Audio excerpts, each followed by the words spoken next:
আপনি কি জানেন যে আপনার কিডনির কোনো সমস্যা আছে কিনা?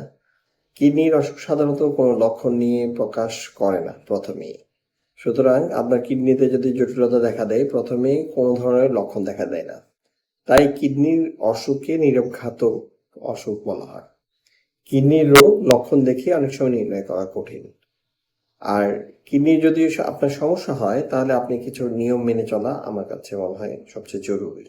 তার মধ্যে প্রথম নিয়ম হচ্ছে যে আপনার ব্লাড প্রেশার যদি থাকে তা নিয়ন্ত্রণে রাখবেন। আপনার যদি ডায়াবেটিস থাকে তা নিয়মিত চেক করবেন এবং নিয়ন্ত্রণে রাখবেন। আপনার যদি কোনো ওষুধ খেতে হয় আপনি ডাক্তারের পরামর্শ ছাড়া কোনো ওষুধ খাবেন না, এবং অপ্রয়োজনে যখন তখন ব্যথার ওষুধ খাবেন না। আপনার যে খাবারের সাথে লবণ খান সেই লবণের পরিমাণ পরিমিত করবেন। ধূমপান পরিহার করবেন।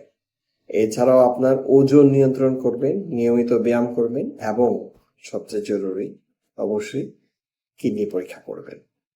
তাহলে আপনি কিন্তু সুস্থ থাকবেন। আর আপনাদের মনে রাখতে হবে, কিডনির লক্ষণ প্রকাশ করা পর্যন্ত আপনি বসে থাকবেন না, তার আগেই আপনার স্টেপ আপনি গ্রহণ করবেন যাতে আপনি সম্পূর্ণ সুস্থ থাকেন।